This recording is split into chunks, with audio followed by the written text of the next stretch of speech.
declined the PR, you've declined the legal assistance, that's when trouble starts to appear. That's when the mainstream media starts to attack you in perfect synchronicity.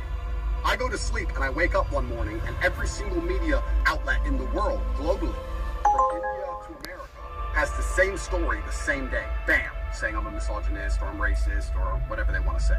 They've been attacking me every single day for 3 years. When I still had Instagram, I went to sleep one day and I woke up and the next day 450 large LGBT accounts accused me of being homophobic overnight. They accused me of being homophobic overnight and attacked me at once, in sync. And they do this to drum up public opinion because the public are stupid, and if they see enough accounts say something about somebody, they all jump in on it. So it's a very simple protection racket. Most people never become famous without already being part of the racket.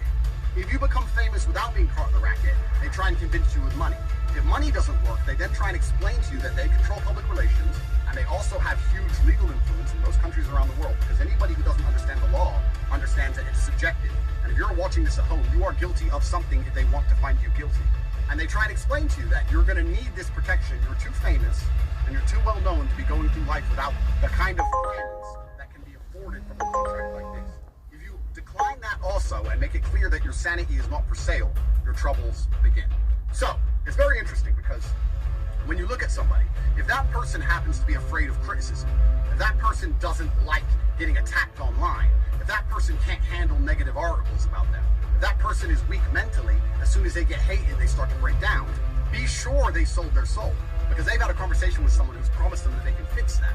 And the only place they can't really fix it is on Twitter, because people still have a degree of free will and free speech on Twitter. But in the news and these other places, they'll start to say good things about them. Plus, they'll be financially secure so they can sit in their room all day hiding from the world because their bills are paid while they have their little mental breakdowns. Anybody who is afraid of criticism, anybody who is weak mentally, anyone who's scared to be hated, it's actually very simple now in the world. If you look at somebody the media hates, their soul's not sold. If you look at somebody the media loves, their soul is sold. It works that way. And they try and scare you. First, they try and incentivize you with money, but then they try and scare you and make it very clear you're going to get in a lot of trouble and you're going to be very hated if you don't sign on this dotted line.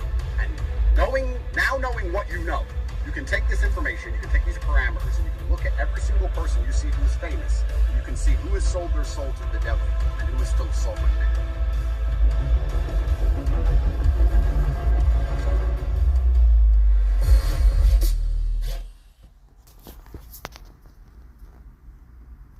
Sounds like the truth, don't it? Makes sense, don't it?